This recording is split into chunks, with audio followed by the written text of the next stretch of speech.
Let's go. What's going on, Broncos country? Hey, I'm back. Thanks to all my friends, Jeremy, Marky Sports, Kodiak Broncos podcast, all holding the ship down last week. And hey, we're the number one seed in the AFC. All we got to do is win 2 games to get to the Super Bowl. That's all you got to do. It's insane. So, guys, get in the comments. Be sure to smash that like, subscribe to all the channels. Links in the description. Come on now. And also, go ahead and sign up on Kalshi because Broncos still only got like 11% odds to win the Super Bowl, something dumb like that. So, use that promo code DTB. Link in the description, okay? And get trading on Kalshi on the NFL playoffs and college football playoff. But Jeremy, Mark, Kodiak, thank you guys so much for joining.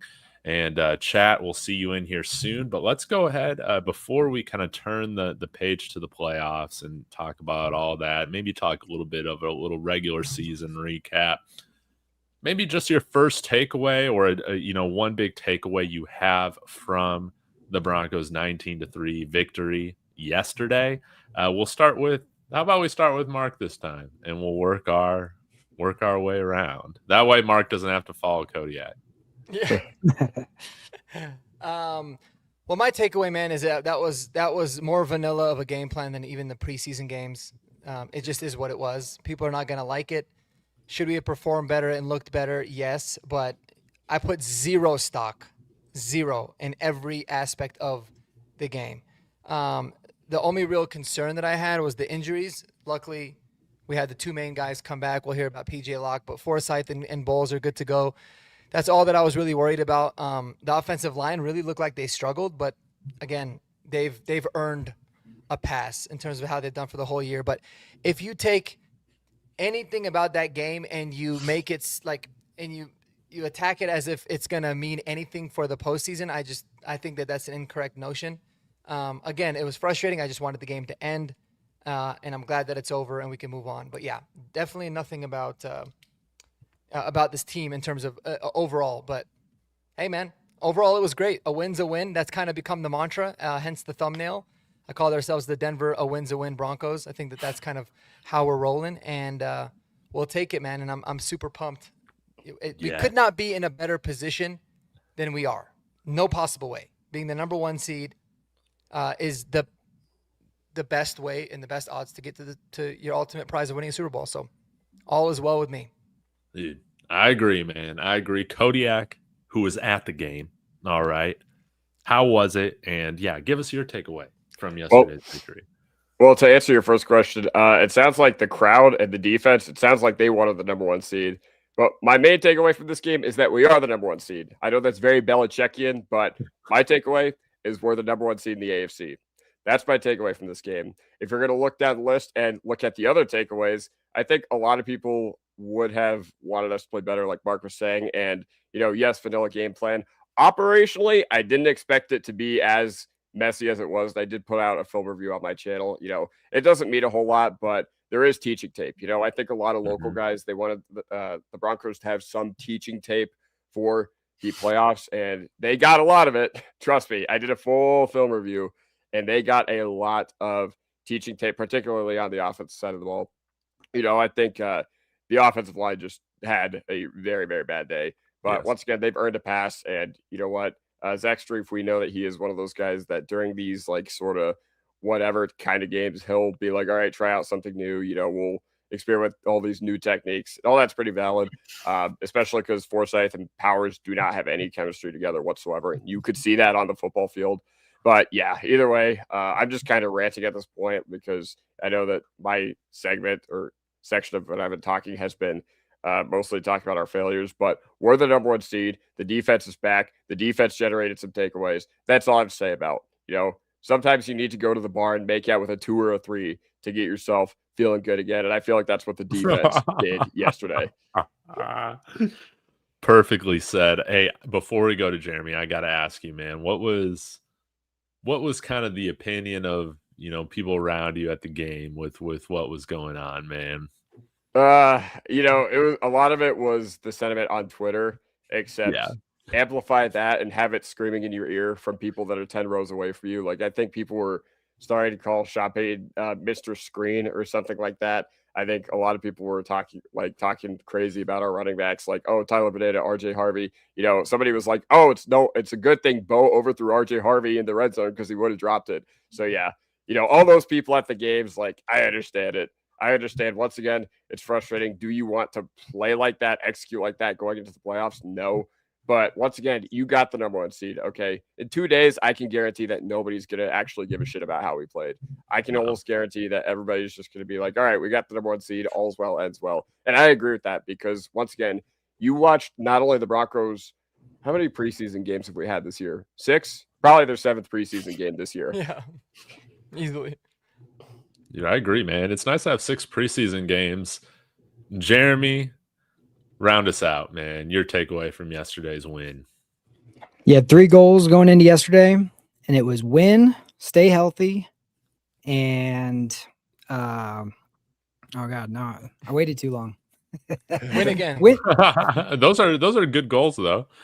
I mean, it was literally win, stay healthy, and I'm spaced on the other one, but it was and don't show anything. Well, what's that? Don't show anything on tape. That's it. That's it. Yeah. Don't show anything. And you did all 3 of those things. You gave away nothing. You got what you needed to do. That was all by design. Look good doing it would have been a bonus, right? But we look good in the uniform, so I'll take that. But what happens the last time we had an actual game where everybody was like, oh, this is going to be the measuring stick game. This is the game everybody's waiting for. We're coming off of bye. How's Sean going to prepare? All that. It was what game? The Packer game. And that's when we've looked our best. So I'm not too worried about it. And I mean, this is now a tournament and it's survive at all costs. It doesn't matter. Nobody's going to remember if you won by 1 or 100. It just matters if you win. And so that's what this team is all about. And we can't be in a better position for that. So that's all that matters. Yes. Wonderfully said. I'm going to piggyback off of your takeaway, Jeremy, and that is we aced the regular season. Okay. Now, maybe our test-taking methodology isn't what we thought it would be throughout the whole season, right? Maybe, we didn't get the answers correct in the way you would want. But, hey, whether we went 17-0 or 14-3, we got the number 1 seed. That's all that matters. We did as good as you can in the regular season. Lock that up. And again, now the test in the season really starts. Okay. Now, Sean Payton, okay, we're willing to excuse kind of like, maybe how, I hate to use this word, maybe how ugly some of these wins can be, as long as we see this evil genius, unveil the offense come the divisional round. The real pressure's on, but what's great, this team has dealt with pressure all season, man. They are battle tested, unlike the New England Patriots. That's right. Patriot agenda. That's what it is. So I can't wait to see how the divisional round or the wild card round goes and who our opponent ends up being. But yeah, Broncos exceeded all of our expectations this year, and it was capped off finally with the victory over the Chargers. So that felt good. Want to say hello again to some people in the chat. If you're fighting, if you guys are still calling each other's names, stop that. Let's get into some of the good stuff. Eli Betts in here. Fire Aaron Glenn. He said, no doubt the Broncos got a Super Bowl defense, but is this a Super Bowl caliber offense? Does it need to be in order to win it all? Curious your guys' thoughts. I guess before we get into our kind of cover 4 segment, I think that this would be a wonderful thing to talk about. And I would love, Jeremy, to you kind of kick us off with answering this question, and we can chime in after that. Well, 2000 Ravens didn't have a Super Bowl offense. The first Big Ben Super Bowl that the Steelers won, their offense was like just protect Big Ben at all costs. Don't let him make bad decisions. So you don't need a Super Bowl offense, one, but two, we've seen this offense perform in big games against tough teams. We beat the number one offense. Remember when we were going into Dallas, everybody was talking, this is going to be the test. Can the offense keep up with Dallas? We destroyed them.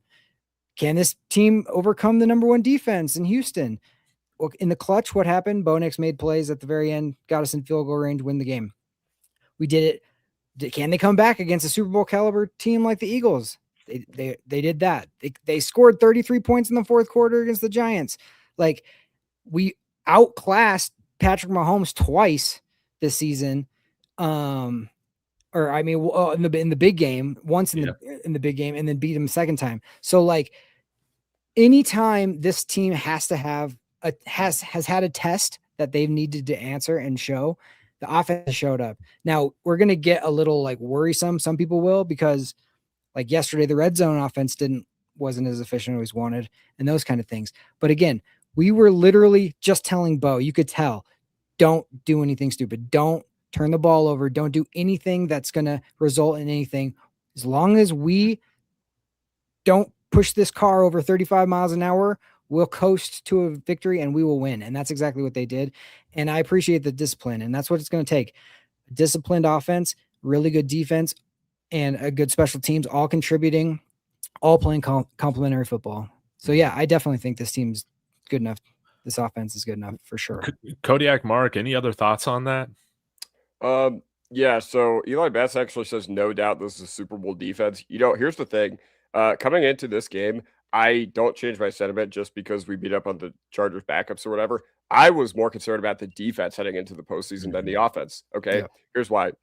Ever since the bye week, like, Bo Nix and this offense has been the identity of this team. And when we have played the playoff teams like Green Bay, like Jacksonville, like, we turn it around in the second half against Green Bay. But it's really been the offense doing the heavy lifting for the second half of the year, especially against the really good teams. Like the Chiefs, they were not in free fall mode when we played them. They got into free fall mode in large part because we beat them and we knocked them so far behind the 8-ball in the standings. And also, yeah, overall, once again, I think the defense, like, I have faith that they will figure it out. But I know yesterday didn't inspire a lot of confidence in people, but to respond to Eli Betts, which fire Aaron Glenn, I'm so sorry that you guys had to keep him.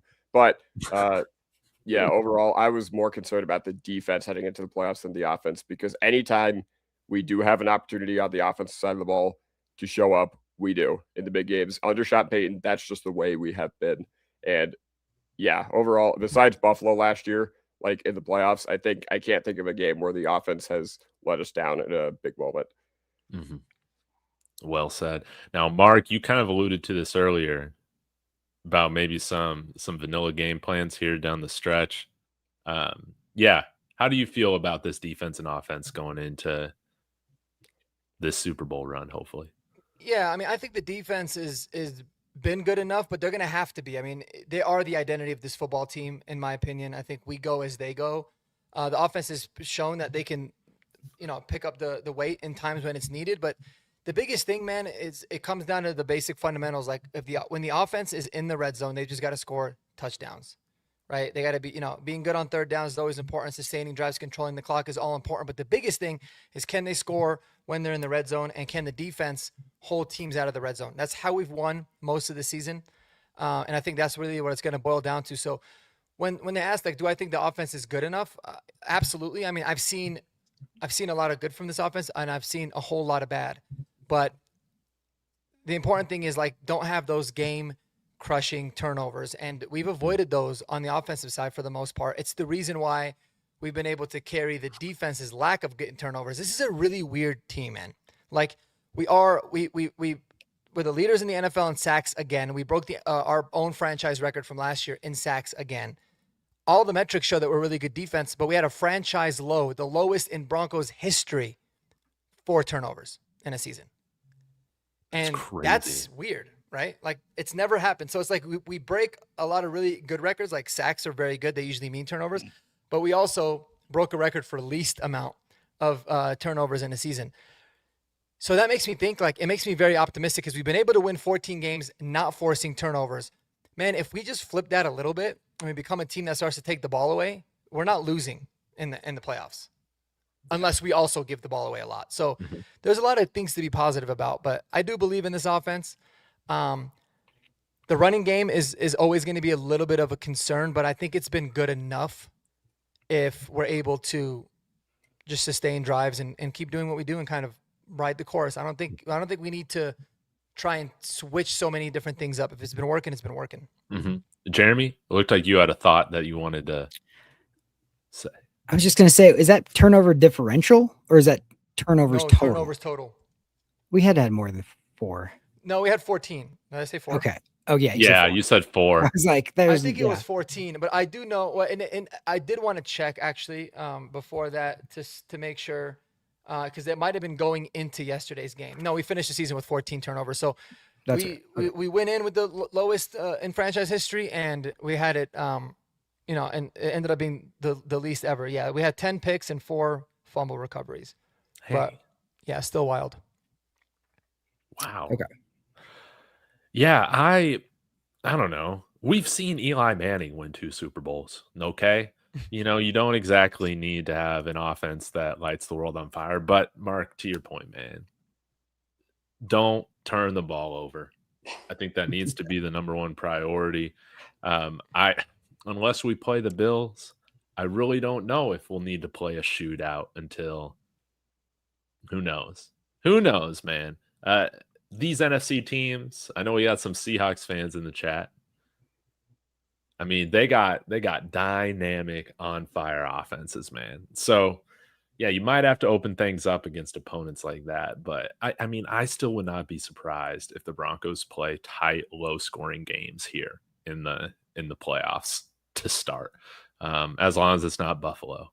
Gosh, I'm terrified of Buffalo. But Eli also saying, could J.K. Dobbins be back for the playoffs? He could be back come the AFC Championship week if the Broncos are there.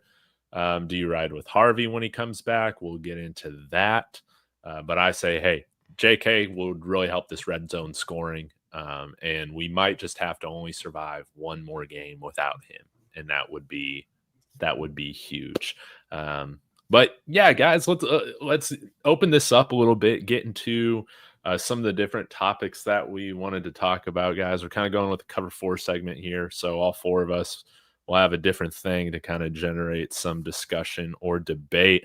Does anybody have one that you just got to go with right now? Or shall we start with the great Jeremy? Oh yeah. You wanted to recap the game, was it not? Oh, yeah. But more specifically, I wanted to talk about the execution on the offensive side of the ball. Okay. What do you guys make of that? Because I don't know if you guys have I don't know how far you guys have gotten into the game, but we know this game plan was super, super how do I put it? Flaccid. Okay. Now, Yes. But going beyond that, okay, what do you guys make of it? Are you guys concerned? What do you guys have to think about? Thank you, Gregory. It means a lot. What do you guys I actually don't think? like it when he gives us compliments. I know. It feels weird. It doesn't feel right. Yeah, me feel too. right. His guy Sutton got 1 catch yesterday, so I don't know how he feels about that. But either way, what do you guys think about how we played on the offensive side of the ball? Because we know that, okay, what we showed yesterday is not what it's going to look like in the playoffs. It's just not. But what do you guys think of how we played in spite of the vanilla game plan? And I just want to hear some overall thoughts on that. I thought it was terrible. Yeah. I mean, obviously, there's no way to sugarcoat it offensively. I mean, it looked terrible, but I think it was because here's the most shocking part. The O-line had by far the worst game of the year. I think that took everyone by surprise. It rushed Bo a lot of the times. He did a good job buying time or making plays with his feet, but there was some things open down the field. But they did a good job. I thought that they gave us unique looks and unique fronts that we hadn't seen yet before, so that could be a really good thing. But yeah, I mean, the protection just broke down, and that's what happens. It kind of threw everything up for a loop. So execution-wise, it wasn't all that pretty, but there was, for me, what I saw from Bo is it was a very, very deliberate effort of, I don't care if you take a sack, do not turn the football over. And that's why. So the O-line didn't play well, but that's also why you saw Bo Nix get sacked 4 times, which is the high for the season, because it was about just don't turn the ball over. We're not going to give him anything. This is how we're going to win, and it is what it is. This was the toughest game for me to watch, I think, all season. Like, you guys know I'm a sicko. Like, I really enjoyed the Jets game. I really enjoyed the Raiders game, even though it was a mess, man. Like, for some reason, man, maybe it was because I was expecting and hoping Bo would get over 4,000 yards on the season. It just didn't happen. But yeah, the east to west passing game, the sacks, Bo not, I mean, he didn't have a great game from just like a mechanical perspective either. Just like it just seemed like he was so rushed. And him and Sean Payton, I don't think we're on the same page this game. But I'm just gonna scrap all that to Sean wanting to win, as you've put it, Mark, as what, with the least amount of planning possible or effort possible in a way. You're not wanting to give away anything. So at least we made some drives to where Will Lutz could be productive, right? At least we got a kicker that, for the most part, makes those clutch kicks, unlike, Baltimore or Pittsburgh, man. That was a crazy ending there. So, yeah, it was an ugly performance. I think right now, probably the biggest concern that I have, and hey, if we get into my topic, that's fine, but is right now surviving one more game without J.K. Dobbins. I know, Kodiak, you were posting in the Discord, man, some of the runs that RJ Harvey has had. And what was the stat that Aussie put in the Discord about how RJ ranked like one of the last running backs in efficiency from like off tackle runs or runs to the outside all year? I was really surprised about that. Yeah, so I don't. Oh God, you guys can't see that at all, but I'll just read it off to you guys. RJ Harvey by Luca Evans on Twitter. RJ Harvey finished the 2025 regular season ranking 48th out of 49th in qualified running backs in yards per carry when running outside the tackles. That's pretty surprising, man. It is.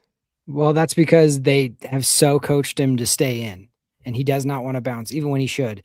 Like, Jaleel was seeing it so much better yesterday, and I can see the thinking going on in RJ Harvey's head of like, I was told not to go outside. I was told not to bounce it outside. So I got to just stay in the middle and run to daylight, RJ. Whatever you see, run to daylight. Dude, you don't have to just bounce it to the outside, but also, like, if it's not there in the middle, do what you do best. So I just think it was just kind of a weird game. The offensive line wasn't playing well, but Jaleel, sometimes I've seen those games a million times where one guy is obviously looking way better than the other guy. So you just got to feed that guy. I mean, Mike Shanahan for years would be like, I'm going to give three guys like some carries, and then, oh, that guy looks like he's got it today. And then now he just feeds that guy. So I think just that was the case yesterday. It's going to happen. But my goodness, RJ Harvey scored 12 touchdowns this year. So like, let's just,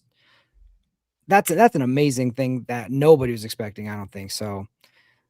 I think he's fine. He's a rookie. He's only going to get better. J.K. Dobbins is obviously going to help, but I do think like if we go to the playoffs, J.K. is probably going to, if J.K.'s playing, he's going to be on a snap count. They're not just going to go, okay, here's the bulk of it again. Right. So you're going to need them both. So it doesn't really matter. Yeah, no, I get it. And like, the problem with yesterday is I just felt like the offensive line, man, that was a really, really, really bad, poorly executed performance against the Chargers backups. Like, I get it. Jesse Minter had some really, really good things they threw out there, even with, chicken scraps. He still made chicken salad, as Zach Seegers likes to put it on your guys' show, David. But, even then, like, come on, Forsyth, I thought was appalling yesterday. I thought Forsyth and Powers just did not have it yesterday. I thought, Bowles and Forsyth, both getting hurt. That really derailed the mojo of the offensive line. And also the Chargers, they could cheat underneath because we ran just such a conservative offense. We ran literally the most Mickey Mouse offense of all time. But I think if you're going to run an offense that conservative, you have to execute it well. Now, what does it mean going forward? Nothing, because this offense has amnesia. Whenever the offensive line has a bad game, we've seen that they have a tendency to just flush it out of their system. And it happens like that. Okay, 1 week we can just be like, wow, I can't believe this is the same offensive line we had last week. But man, oh man, like everybody I saw get beat yesterday. Like I thought McGlinchey had some pretty terrible blocks. I thought Frank Crum had an embarrassing effort on the 4th and 1 by that to Harvey that got stopped, or 3rd and 1, I should say. Either way, I just thought too many guys just losing individual reps. Now, I did make a film review about the whole offense, so if you want to see that on my channel, go ahead. I thought RJ had some pretty terrible runs, and not only that, I thought RJ Harvey sucked as a lead blocker. Like, there was a play where he literally could have been a lead blocker for Bo, and instead of going up and attacking the defender, he literally just looks to like the line of scrimmage to the side. So there was just too much bad. Now, for all the people that wanted the Broncos to get a lot of teaching tape, congratulations, you got it, because now we have a lot to clean up. And, Sean Payton will always be up on the podium being like, well, we have a lot to clean up. Well, I hope you brought your mop bucket and your sanitizer today, because against the Chargers backups, that was bad. Again, does it mean a whole lot? Not really, because once again, the most Mickey Mouse game plan of all time. But stylistically, you would have liked to have seen them execute it better. Mark said, yeah, the execution was pretty terrible. How much do we really care about it? Not really that much, but I think it is something worth reflecting on. Oh, I did want to say one positive. It was nice to see Evan Ingram finally get a target downfield. I mean, that's what he was brought here to do. And I feel like anytime he's getting the ball, it's like in the flats, So, that was one of the few plays that was executed in which, hey, we're throwing it downfield, and helped us get another field goal. But I really want to see more of Evan Ingram here in the playoffs. Maybe we're not throwing it to him a ton because we want to keep him healthy for now. So we got 3 games to go. Let's put the pedal to the metal and open everything up. Yeah, and for what it's worth, I mean, this might not mean anything. I don't want to sound like a homer, but like the Chargers offense had technically 9 of their 11 starters not playing, but on defense, it was really 4 of their main starters, and Khalil Mack's been a part-timer this year. So they had a majority of their defense in. And a lot of the guys that were playing too are like, it would be the equivalent of like Nick Bonito not playing, but Jonah Ellis playing. Like the backup that they had that was kind of eaten yesterday has 8 sacks on the season. So it's not like we were playing against complete scrubs. It's nothing like the Kansas City game last year, week 18. This was a majority of the regular Chargers defense out there. So Yeah, and I guess if there is anything to say about that, it's good that you got a practice exam, especially potentially playing them plus 7 others in 2 weeks. And what you do, you failed the practice exam. Oh, well, you still have 2 weeks to study for that if it does come to that. So, yeah. But overall, I get what you're saying. And there's a difference between last week where we played a Chiefs team that was not going to make the playoffs, so it didn't matter at all, versus a team that we might see in 2 weeks. So you really got to show nothing. You can't even like somewhat give them something. So it's an interesting situation where you have to win, but you also can't show anything.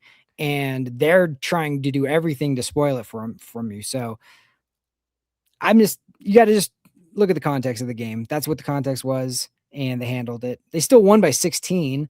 Like it wasn't exactly like it came down to a field goal at the end or something, but it just wasn't aesthetic. We wanted it to be over by halftime, of course, but like, that's just not the way this team is. That's not their way. I guess now thinking about it, everything was on the line last year during week 18. Yep. And so that's why you saw Sean Payton really open up the playbook. And I mean, we just demolished them, but here it was a little bit different. One thing I will say, I thought the game was over after the J-Mac pick 6. I was like, no way Trey Lance is getting however many. I thought the game was over 3 minutes into the first quarter, or 3 minutes left in the first quarter, or whatever. We got that pick 6. So I was like, yeah, all right. I thought, Sean Payton, if you're playing Madden, he literally hit the R3 button and scrolled to chew clock, and so did the Chargers. Like it seemed like everybody. But did you ever really think we were going to lose the game? No, fuck no. Yeah, it was like when it was 10-0, I was like, this game's probably over. And then the injuries pissed me off. That's what. And then it was just like, I want this game to end. Like I never really thought we were going to lose. I was just like, it's just annoying me, and I don't want anybody to get hurt. Yeah, that's it. Yeah, it's like you don't want to like pull our starters on the offensive line and put in backups, and then all of a sudden now Bo's getting hit from blind. So it's like a weird balance. But like, it's super hard as an athlete to just be like, hey, you have to go out and play and prepare all week to play, but also like you know, you're going against backups and you're probably going to win and it's at home. Like, it's just not full on. Like, it's like a car that's not meant to, you know, Ferrari's not meant to be driven 40 miles an hour. It's just, it wants to go. And so, like, keeping it downshifted, just, it's not going to look right. It's not going to perform right. Well said, man. Kodiak, great topic. Mark, did you have a topic on your mind, or do you still need some time? Well, my topic was just about the current wild card division, wild card week. Let's talk about it. Yeah. I think that segue is perfect. Yeah. Yeah. Let's So talk I mean, about it. I feel like for me, I think that, man, the AFC's it's weird this year, right? Like, looking at it, and I think we've known it all year, but now that it's officially in the books, like, I look at it where I feel like the three wild card teams, you know, the non-division winners, I guess you can say, could easily be the favorites and easily win all the three games.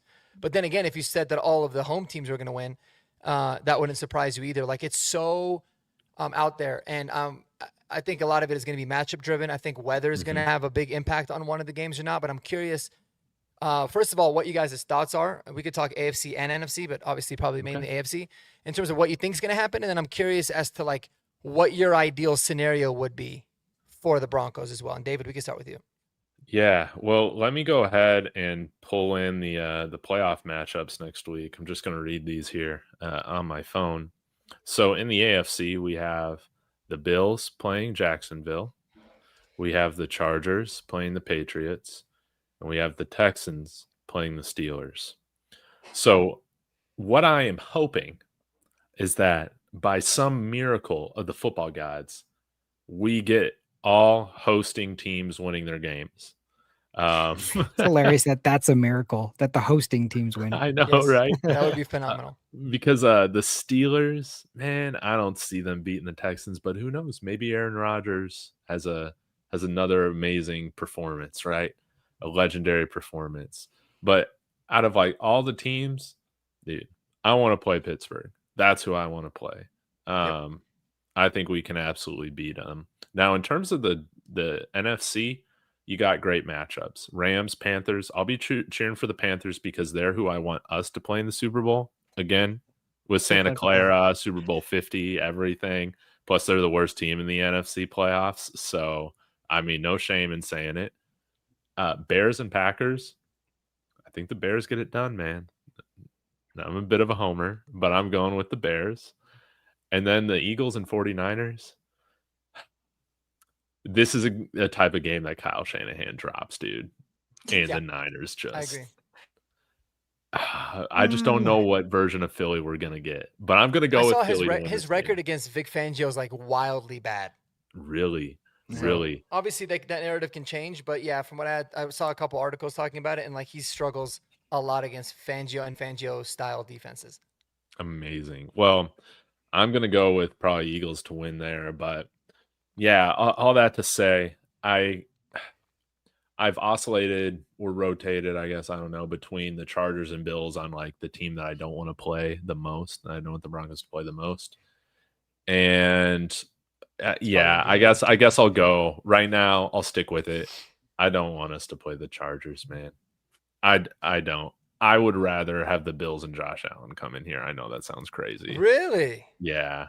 I know Chargers are going to charge, right? But, dude, Jesse Minter owns us. They make our offensive line look like trash every time we play them under Jim Harbaugh. Did you see what Tony Jefferson, or whatever his name is, he's one of the players from the Chargers, said? Yeah. Except for JL Skinner. He hates the ball, except for JL Skinner. That's his boy. He was like, screw the Broncos, y'all soft. I swear you guys suck, except for JL Skinner. He's my man. He likes JL Skinner, I guess. I don't know, man. Like, that's some pretty good fuel. I think Sean Payton will find a way to use that. Oh, like good bulletin board material. Yeah. Listen, it would still be a tough game. I think the Chargers are, they've obviously had our number, but I think I'd rather play them than the Bills. But Jeremy, what do you think? Yeah, that was one of my giddy up questions. Besides Pittsburgh, the most ideal matchup for the Broncos is the Chargers. So we know them the best, but it's just we haven't had good luck with them for whatever reason. But we owe them one from that first I mean, this game kind of didn't matter. Obviously, they weren't playing their starters, but that we should have won week 3 or whatever it was. Like we had them, and I don't know. I always feel like it's bad karma to be like, I want this team and not this team, because I feel like I'm fine with playing whoever we get. It's at home. We should win no matter what. Bring whoever you want on. That's how it is. That's how I feel about it. So I'm not going to sweat. Oh, if it could only be this. Yeah. I will say though, watching that game, I say that, but watching that game last night when it's Ravens Pittsburgh and they're both double choking, both defenses go into the crapper, both kickers go into the tank, like choke. You're like, give me the Steelers, because the Ravens, I just hate playing the Ravens. So, for us to be a Super Bowl champion, I mean, who do you think ultimately? Like, how do you think the first round will play out? Man, who do I think? I think the Jaguars are kind of for real. I do. I think they're a team that plays really hard for each other. It's in Jacksonville. The Bills Mafia ain't going to be breaking any tables down in Jacksonville. So I kind of feel like Jacksonville's, I don't know. The Bills aren't the Bills this year for whatever reason, but Josh Allen can always do his thing. So I don't know. I'm gonna go with the Jags on that one. I'm got to go with the Texans over the Steelers, just because it's like the Steelers, like that was just insane, that the fact they're even in. And then I think Pittsburgh, I think the Patriots might beat the Chargers. I think the Chargers are banged up. I think they have a lot of excuses not to win that game. I think it's a Sunday night game in New England. I think New England's going to be going absolutely berserk, and their coach is tough, dude. They like Vrabel is like, they got those guys playing hard and hitting, and the team from LA's got to go all the way to the East Coast and then get coming off of a bunch of injuries, are going to get hit like that. I don't know, man. I see the Patriots probably pulling that one out. Yeah, if Slater and Alt were healthy, then I would say that, the Chargers have a decent chance to go into Foxborough, but indoor team flying across the country, the weather's going to be bad. Like, I checked the forecast, because I know, Mark, you alluded to that during the video. You were just like, all right, it's going to be highly dependent on weather, because we know how dome teams or indoor teams play, especially ones that play in warm climates. What happens when they go into tough places to play? I think they crumble. Now, once again, for me, there is no ideal playoff opponent, okay? Everybody you are going to face in the playoffs is going to be tough. But here's what I would like to do. I would like to throw the clock back 10 years, and I would like us to play the Steelers, then I would like us to play the Patriots, and then I would like to play the Panthers. You know why? Because we've did it before. We did it again. That's funny. Could you imagine how crazy that would be? I feel like all exactly. I bet you Kalshi and all of the betting apps, because you know how they jock they jocked the Chiefs so hard until they were officially out of it. I bet you they still have the Chiefs with the same odds to win the Super Bowl as the Panthers. But that would be amazing. That would be amazing. Yeah, I think we're all in agreement in terms of wanting to play the Steelers, but I don't know, man. I have a feeling it's going to be the Chargers. I really do. I think they're going to beat New England. Dude, if they beat New England, and yeah, I can totally see them doing it. I can totally see them beat New England. I know it's on the road, but dude, there's just something about how that team plays that they're just inevitable. It's a perfect match. Like, honestly, the Patriots is probably the best matchup for the Chargers, because their O-line sucks, and the Patriots, of all the teams left, have the worst pass rush. So that kind of offsets a little bit. And yeah, I mean, and the Patriots haven't really, faced elite opponents and guys that are kind of tough you out a little bit. So, it could be tough. It feels like the Patriots are where we were last year. We're like, I mean, they have a better record and they're like hosting and all that, but like they hadn't been there before with their young quarterback and have gone through like those things. Now, being home is really going to help, but like their schedule was like easy as can be this year. So Chargers are going to Charger, and the Patriots haven't done it yet. So what's going to be the answer to that? We don't know. I mean, and it's Drake May's first playoff game. It could go really good for him, but it could also be a struggle. I mean, you don't know. So who knows? Maybe he is just Tom Brady, just right out the gate. Maybe that's just the case. Yeah. Freaking Josh McDaniels, man, that guy. But yeah, whether it's Texans, Bills, or Chargers, I ain't happy with any of those opponents, playing any of those, like all three of those teams are going to be really tough. Yeah. And that's a tournament. So like, even if the Chargers win that game, they're going to have to go again on the road. Again, they still have injuries. Like, it's a war of attrition. It's not like a single, like, here's a game and then in another month we have a bowl game we can all rest up for. It is like, that's what's so great about this bye is you don't even have the opportunity to lose, right? Going into this season, what did we want? We wanted to get past the first round of the playoffs. Well, we've already done that because we don't even have to play the first round of the playoffs. So that's the best news. That's what's single elimination. Anything can happen on any given day, right? And that's why winning a Super Bowl is so sweet because it's like so hard to do. But like just eliminating all the hits, all of the travel, all of the things that all these other teams are going to have to deal with this week, that's what we get to, kick back and watch. So it's going to be interesting. Well, I just hope all the teams beat the crap out of each other. That's what I want. I know, Yeah, but you're talking about overtime. Yeah. Jeremy, about war of attrition. So I got to get my topic in here with go for it. This was great, but there are a few positions. We've brought them up in the chat. We've brought them up on the show a little bit, but okay, PJ Locke, we don't know the status of his injury yet. Devin Key, still wearing number 26. He could be the starter. Seems like Vance Joseph. I don't know if he was trolling or not, but he's not worried having Devin Key out there. Okay. I know he's been our best special teamer this year, but that's a different thing. Alex Palczewski and Ben Powers. Who are you going with there? You got Jaleel McLaughlin, but he's kind of way more one-dimensional than RJ Harvey. Excuse me. You got Justin Sternad, which, I mean, you guys were talking about this in your post game yesterday about how, man, he's been our best linebacker this year. And are we really going to put him on the bench in a playoff game if Dre Greenlaw returns and keep Alex Singleton out there? Are we really going to do that? Are we going to self-sabotage like that? So I'm curious, just kind of thoughts on these different positions. How would you want to, run these rotations or the lineups or whatever? And do you expect Sean Payton to do anything different than what we've seen in the regular season? Kodiak, I'll start with you. Okay, so I'm going to work from backwards to forwards on this one. So the first one was inside linebacker, right? And, if you're the Denver Broncos, we know it won't happen. Alex Singleton is kind of like the Adam Troutman where you just kind of got to live with it. It is what it is. The team brought him back for a reason. They don't really care about how much it hampers the defense, but, one seeds do not come around very often. You have to.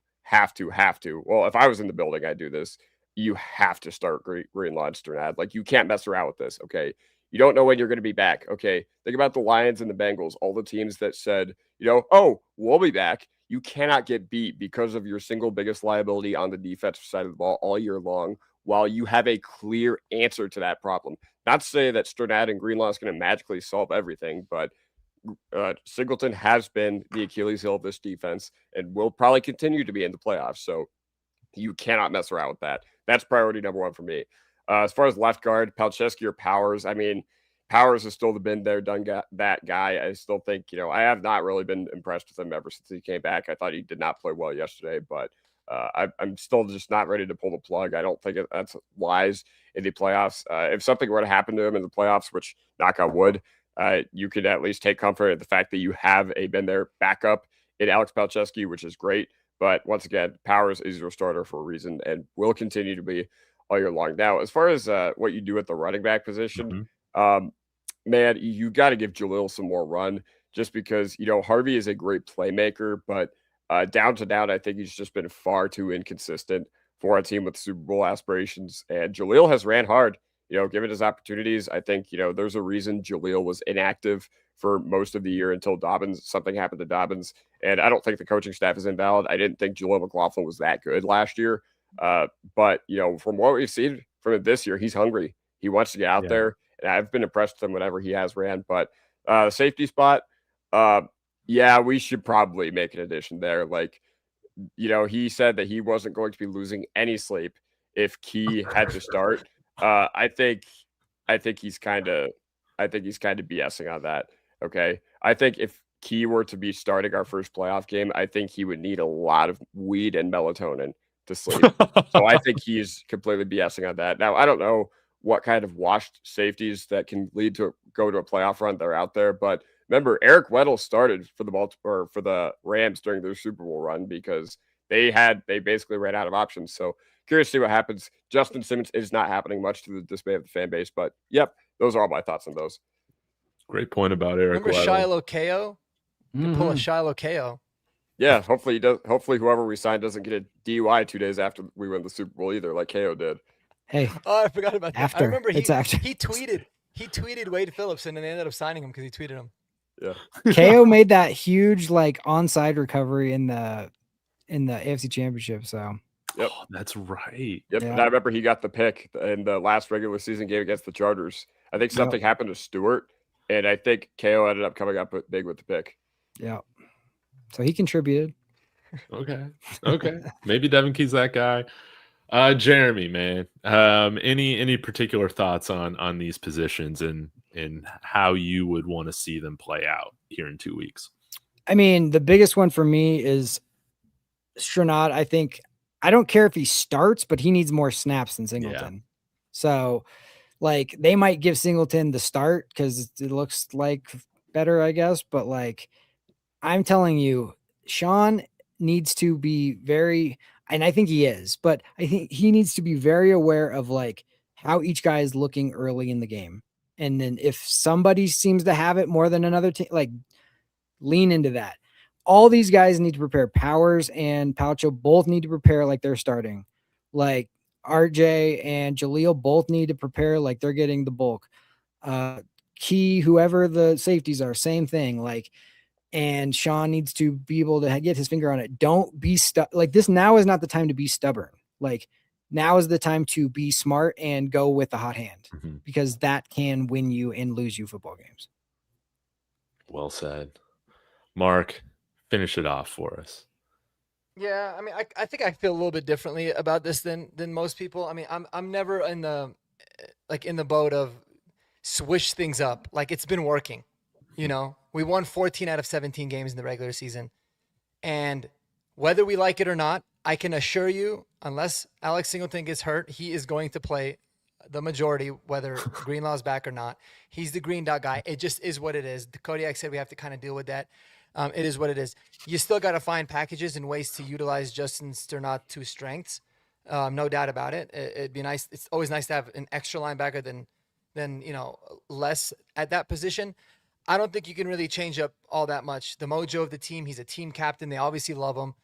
And they've done a better job with Singleton of not putting him in really vulnerable positions, I feel like. Like after they put him one-on-one with Saquon Barkley and he absolutely toasted him down the sidelines, I think they learned after that. Like I haven't seen really any situations where they're doing that. So you got to stick it there. The safety position, yeah, I mean, it would suck if we had to go with Key, but it is what it is. You're not going to find anybody that's going to be a better solution right off the gate in one game.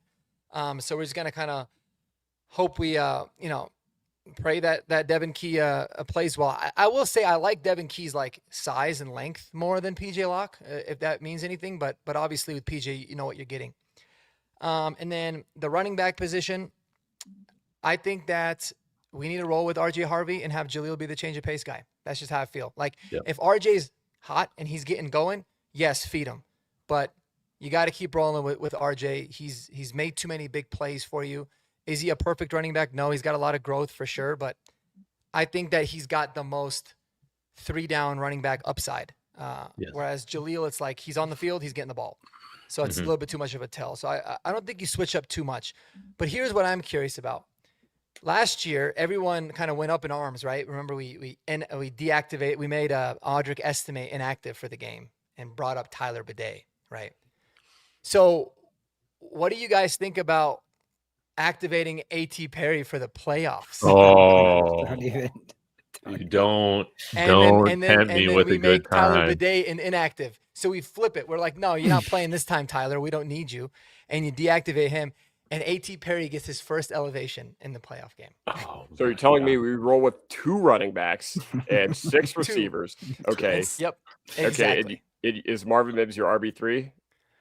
Yeah, well, actually, I'm really happy that you brought that up. So, he's not. Obviously, I'm kidding about all that. I think it's absolutely asinine. But I do believe, like, if there's one thing that I think Sean Payton will bring out of the bag is more Marvin Mims rushing attempts, because that completely went away after the end of last year. Like, remember how much he was like almost our full-time running back, it felt like at one point. So I think getting Marvin Mims involved in the run game is the best way to get him involved in this offense. So I'm a big fan of that. I hope they do that. I think it can offset some of the running as well. Mark, drugs are bad. Okay, yeah. No, I just wanted to throw in an A.T. Perry.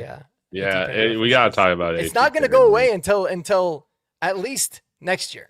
Dude, I'm still upset that Sean Payton blocked me on Twitter. How soft are you, Sean Really? Payton? Yeah, he blocked me on Twitter for saying he's screwing over A.T. Perry by not playing him.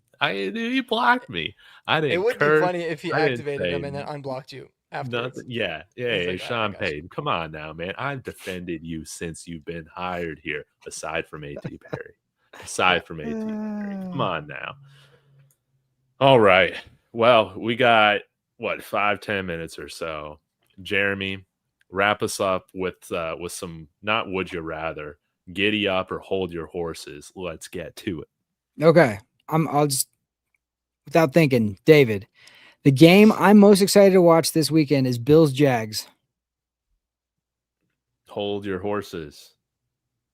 No. I am most excited for Bears Packers, baby. Wow. Hey, That's gonna be a I'm good from game. Illinois. It's one of the best rivalries in football. And this is the first time in a long time that the Packers have not had the best head coach going into this matchup. Yeah. And if they lose to the Bears, and Packers fans are still convinced that the Bears suck. They are. So if they lose to the Bears, oh man, Cheese Kingdom, it's going to be a mess. It's going to be a disaster. So you like the Bears, David? Yes, I'm going with Alright, the Bears. Yeah. Well, like in general, like, are they your second favorite team? No, I usually kind of choose my second team on a yearly basis, but they have been my second team this year. They have become that. Yes. Because it would be really cool if the Bears got a game-winning touchdown and it was Kyle Monangai. Dude, yes. Hey, we all got a reason to cheer for the Bears on this team, right? Or on this show. So, great question, Jeremy. But it's not the AFC I'm looking forward to. It's the NFC battles I'm most interested in this week. All right. Like it. Very interesting.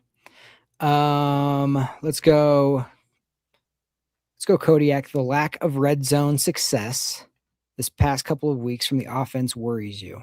Yes, absolutely. Like, once again, I don't think it meant a whole lot in this game because, once again, the bidet, like, swing pass on third down on the first drive of the game, that call was so conservative, it made George Bush look like he's a member of the Green Party. Okay. Like, I thought we did too much. There was a lot of conservative stuff, and we had a lot of just really, really weird plays in the red zone. Like, it literally looked like a Madden playbook out there. We ran mesh. I don't know how many times we ran mesh spot, like 8,000 times. I was like, ooh, I recognize that because that's what I run when I'm in the red zone with my college football teams. So, Love mesh. Like, I would say it doesn't from this past game, but it does in the Kansas City game because, that still meant a lot. And that was like a game where we played really, really well on the offensive side of the ball. But the only thing we struggled to do was finish our drives. And you know it. You can blame Sutton. You can blame whoever you want for that. But, yeah, it does worry me. Now, once again, we could still hang on to the Green Bay game because we did a great job of finishing our drives in that game.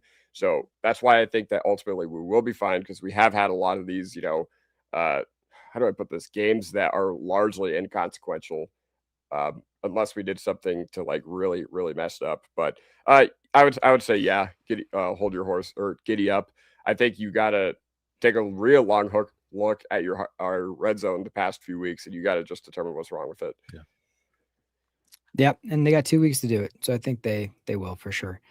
All right, Mark, this one, and feel free to jump in. Anybody else that disagrees, but which statement is most surprising if we could go back in time 3 months ago. Okay. The Chiefs and the Ravens will not make the playoffs. Bo Nix will be the all-time winningest quarterback ever after 2 seasons. The Broncos will win 14 games in the regular season, or the Broncos will get the number 1 seed heading into the playoffs. I think the Broncos getting the number 1 seed heading into the playoffs. But then again, like obviously 14 games, it kind of goes hand in hand because you think you win 14, you're probably getting number 1. But I mean, listen, I picked the Broncos to make the playoffs this year. I don't think I even really picked them to make the division or to win the division, but I said they'd be close. Never did I think that they would be the number 1 seed in the AFC. So that one to me would be the most surprising. The Bo Nix thing, not really, because I've always been a huge believer. What was the first one? The Chiefs and the Ravens will not make the playoffs.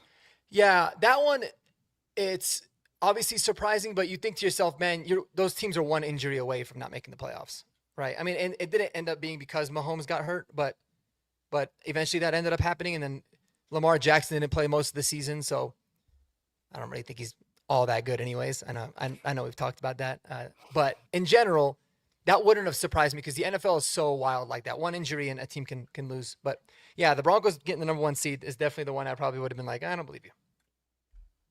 Anybody else disagree with that? Yeah, I mean, it has to be number 1 seed, man. None of us are talking about that. None of us. So, hey, credit to Sean Payton, man. I'll pick. I would probably pick the Chiefs and the Ravens because I would be like, yeah, 1 team not making it. But like, okay, if I could make a caveat to that, the Chiefs with a healthy Patrick Mahomes for the vast majority of the season will not make the playoffs. Like we kind of going into this thought this is our year. Maybe we could win the AFC West. And a lot of us were like, yeah, I think we can and will. But like the Chiefs absolutely winning 6 games is like crazy. The Ravens not having a winning season is crazy to me.